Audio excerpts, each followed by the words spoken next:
Assalamualaikum, apa kabar semuanya? Hari ini, esok, dan seterusnya luar biasa. Allahu Akbar. Alhamdulillah kita ketemu lagi di pertemuan ketiga. Masih membahas tentang bab 6, yaitu fungi atau jamur. Pertemuan ketiga kita akan membahas peranan dari lichen, mycorrhiza, jamur dalam kehidupan manusia tentunya. Kita lihat apa saja peranannya.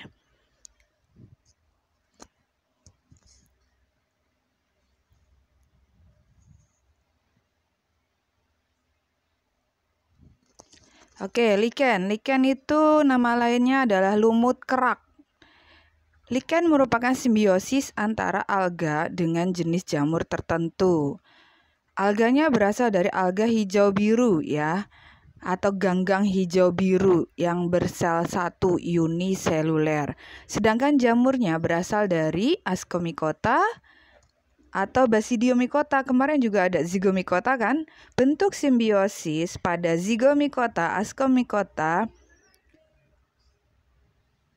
itu ada pembentukan lichen atau lumut kerak. Bisa kalian lihat gambarnya, lichen yang menempel pada batang pohon dan yang menempel pada bebatuan seperti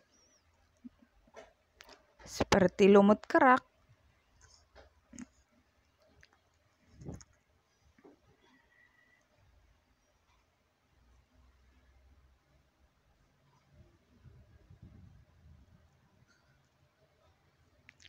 Lichen juga mempunyai peranan yang sangat besar dalam pembentukan tanah dari batuan, sehingga sering disebut organisme perintis. Maksudnya apa sih pembentukan tanah dari batuan?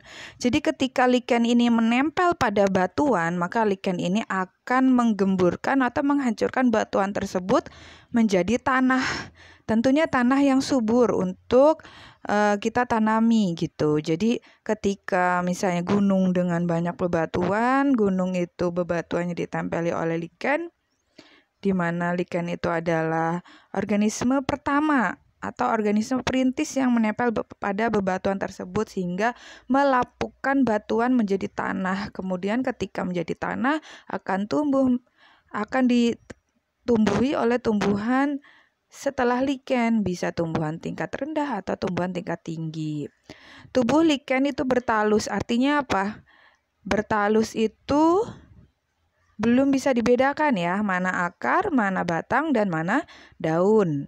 Bagian luarnya tampak susunan miselium.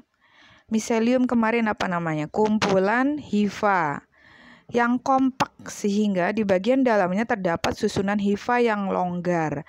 Di antara hifa yang longgar ini terdapat sel-sel alga membentuk simbiosis mutualisme.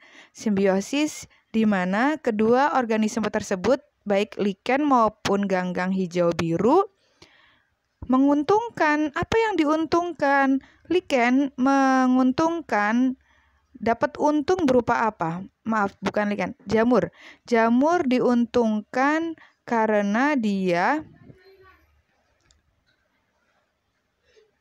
mendapatkan makanan. Kan jamur itu termasuk organisme heterotrof. Cara hidupnya kemarin ada saprofit, parasit, dan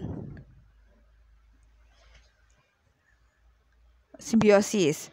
Nah, dia diuntungkan dengan adanya ganggang hijau biru karena dia mendapatkan makanan dari ganggang hijau biru. Lalu apa yang didapatkan ganggang hijau biru? Karena ganggang hijau biru ini mempunyai klorofil, maka dia bisa berfotosintesis, menghasilkan makanan yang akan diberikan kepada jamur. Sedangkan ganggang mendapatkan senyawa-senyawa organik seperti air dan senyawa unsur-unsur hara lainnya yang disimpan oleh jamur. Tuh, jadi keduanya mendapatkan keuntungan.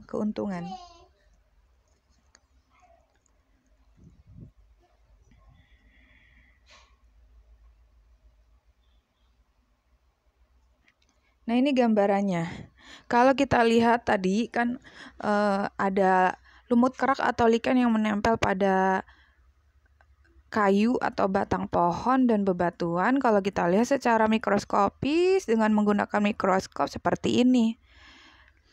Di situ ada bagian askokap jamur atau tubuh buah jamur. yang di dalamnya terdapat hifa jamur atau benang-benang halusnya jamur. Nah, yang warna hijau-hijau itu adalah lapisan alga ganggang hijau biru. Soredia-nya itu adalah tempat menempelnya ganggang pada hifa jamur. Bisa kalian lihat di situ hifa jamur yang menutupi sel alga, itu soredia namanya. Ini adalah anatomi dari lichen secara makroskopis ya, karena sudah dilihat dengan mikroskop.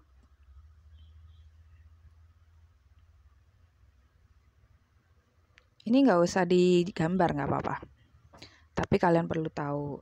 Berikutnya adalah manfaat. Kita lihat. Manfaat lichen yang pertama. Lichen mempunyai sifat yang sangat peka terhadap pencemaran oleh berbagai jenis zat berbahaya. Lichen dapat digunakan sebagai indikator lingkungan. Nah, betul sekali. Jadi kalau misalnya di tempat tinggal kalian, di bebatuan atau di pohon atau di batang kayunya masih ada lichen, artinya lingkungan kalian masih bersih. Tuh. Tapi kalau misalnya di sekitar rumah kalian sudah tidak ditemukan lichen, berarti lingkungan kalian sudah tercemar. Karena lichen hanya mau hidup di tempat yang bersih, makanya dia dijadikan sebagai indikator lingkungan, kebersihan lingkungan. Berikutnya adalah beberapa jenis lichen yang banyak dijumpai di atas bebatuan maupun pepohonan di hutan, yaitu sebagai berikut. Yang pertama ada namanya Usnea dasypoga dan Usnea barbata. Ini digunakan sebagai bahan ramuan obat tradisional. Usnea ini menghasilkan asam usnin yang berguna untuk melawan kuman penyakit. Kedua ada Cladonia rangiferina, merupakan makanan utama rusa kutub. Ketiga, Rosella tinctoria, bahan pembuatan lakmus. Kalian tahu lakmus? Lakmus itu untuk indikator pH atau keasaman. Kertas lakmus, asam atau basa. Berikutnya keempat ada Cetraria islandica, merupakan bahan ramuan obat. Dan yang kelima ada Permelia acetabulum, hidup pada pohon berupa lembaran-lembaran seperti kulit. Itu manfaat lichen sangat banyak sekali ya.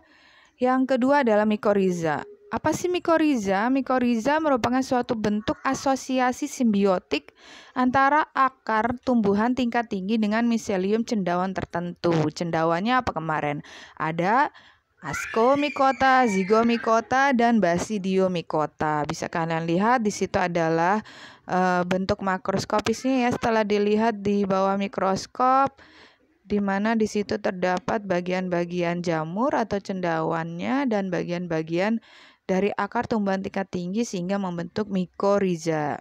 Jadi mikoriza dan lichen, sekali lagi Ibu ingatkan, itu adalah bentuk atau cara hidup jamur secara simbiosis mutualisme karena keduanya diuntungkan. Nah, kalau mikoriza apa yang diuntungkan? Kita lihat. Kalau dengan adanya mikoriza, apa yang diuntungkan oleh kedua organisme yaitu cendawan atau jamur dan pohon tingkat tinggi. Jamur mendapatkan makanan sekali lagi dari tumbuhan tingkat tinggi karena tumbuhan bisa membuat makanan sendiri. Sedangkan tumbuhan tingkat tinggi mendapatkan senyawa-senyawa organik dari jamur. Tuh, jadi keduanya mendapatkan keuntungan.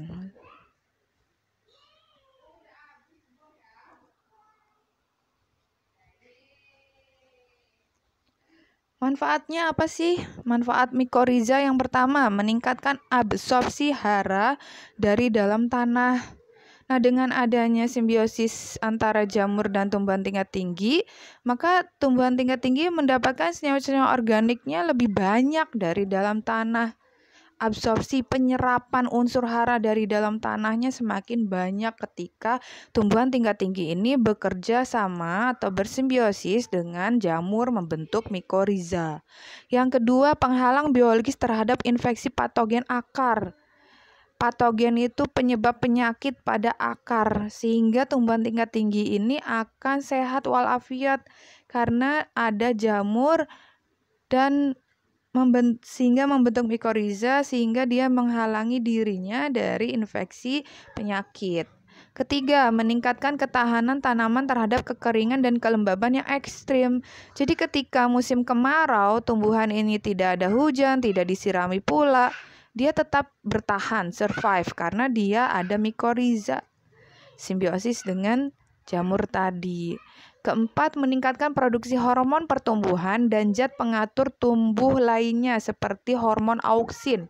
Nah, perlu kalian tahu nanti kalian kelas 12, kalian akan belajar tentang hormon auksin, di mana hormon auksin ini berperan sebagai hormon pertumbuhan sehingga membuat tumbuhan itu tumbuh membesar ke samping atau melebar ke samping dengan diameter yang semakin besar atau semakin tinggi. Kelima, menjamin terselenggaranya proses biogeokimia, proses di mana terjadinya siklus air, siklus makan, siklus energi. Jadi sangat bermanfaat sekali ya mikoriza ini ketika tumbuhan tingkat tinggi itu mau bersimbiosis dengan jamur membentuk mikoriza.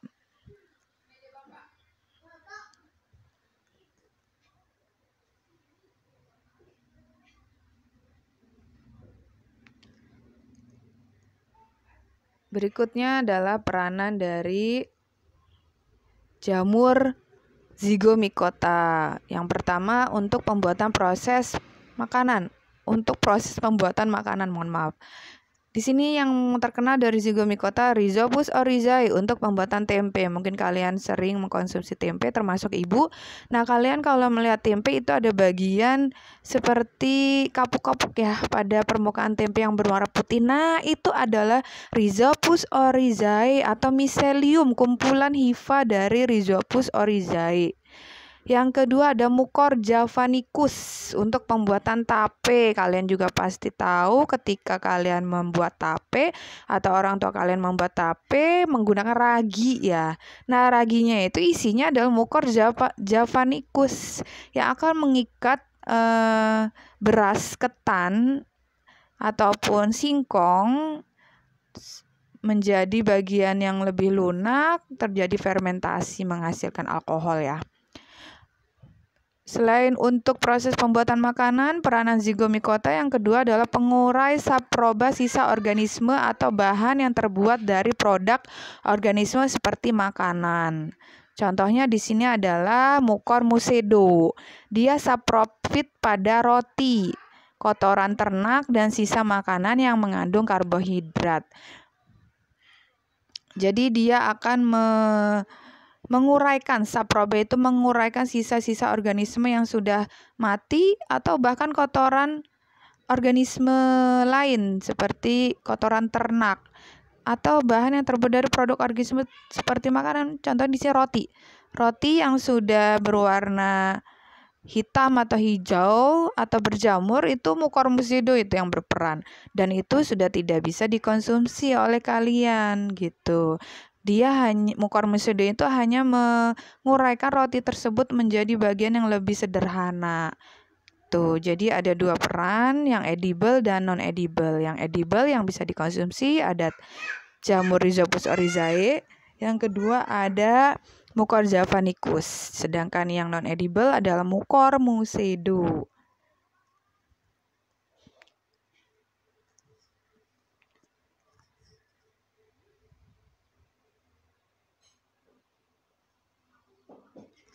Peranan Ascomycota.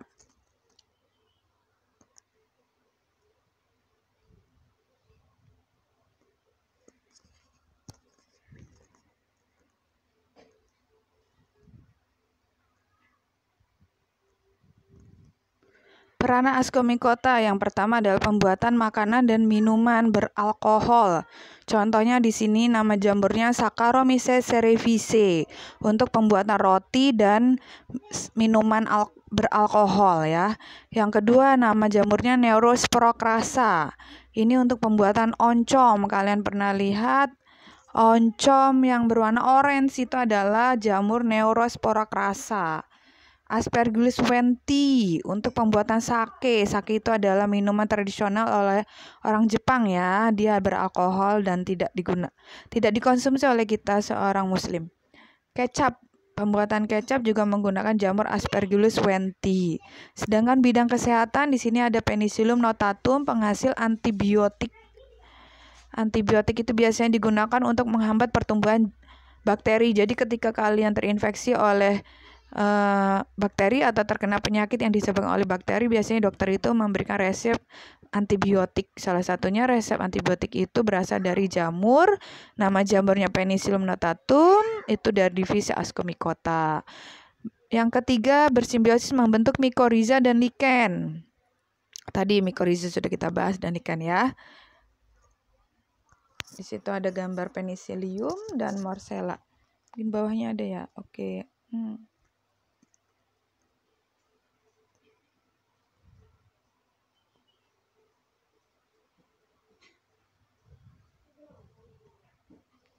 Oke, kita lanjutkan saja.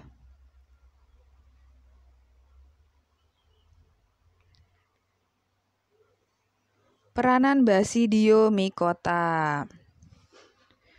Ingat-ingat ya, kalau dari jamur Basidiomycota dia lebih banyak ukurannya besar atau mempunyai tubuh buah, sehingga kita bisa lihat tanpa menggunakan mikroskop. Peranan Basidiomycota yang pertama sebagai sumber makanan. Di sini ada Auricularia polytricha atau jamur kuping.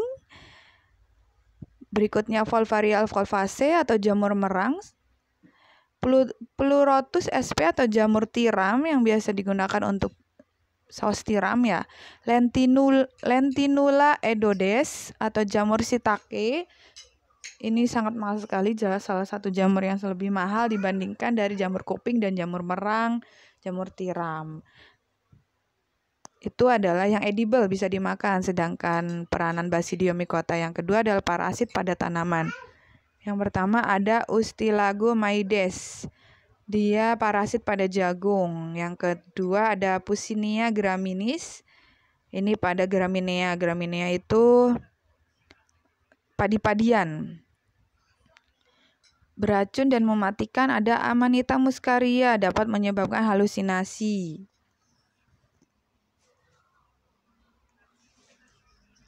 Peranan Deuteromycota kita lihat menyebabkan penyakit ya atau patogen. Yang pertama nama jamurnya adalah Epidermophyton floccosum. Ini menyebabkan penyakit kaki atlet. Di pertemuan kedua sudah dilihatkan bagaimana gambaran tentang penyakit kaki atlet, di mana seluruh permukaan kakinya atau telapak kakinya itu ditutupi oleh jamur namanya Epidermophyton floccosum, sehingga disebut dengan penyakit kaki atlet. Yang kedua ada Microsporum sp atau spesies, berarti spesies banyak, dan Trigophyton sp atau spesies, penyakit kurap. Candida albicans, infeksi pada vagina sehingga menyebabkan keputihan. Makanya kalian harus menjaga kelembaban dari CD, celana dalam gitu, agar tidak terinfeksi oleh jamur Candida albicans sehingga menyebabkan keputihan. Oke, itu saja.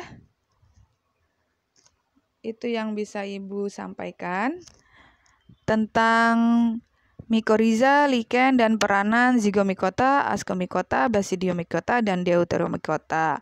Silakan kalian catat, lalu kalian pahami, kirim catatannya, sudah diberi nama dan kelas.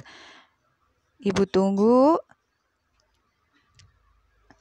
catatannya, tetap di rumah, tetap berpikir positif, tetap semangat, apapun yang terjadi. Semua pasti ada hikmahnya. Sampai ketemu lagi di lembar kerja atau soal-soal tentang bab jamur. Oke, wabillahi taufiq wal hidayah. Wassalamualaikum warahmatullahi wabarakatuh.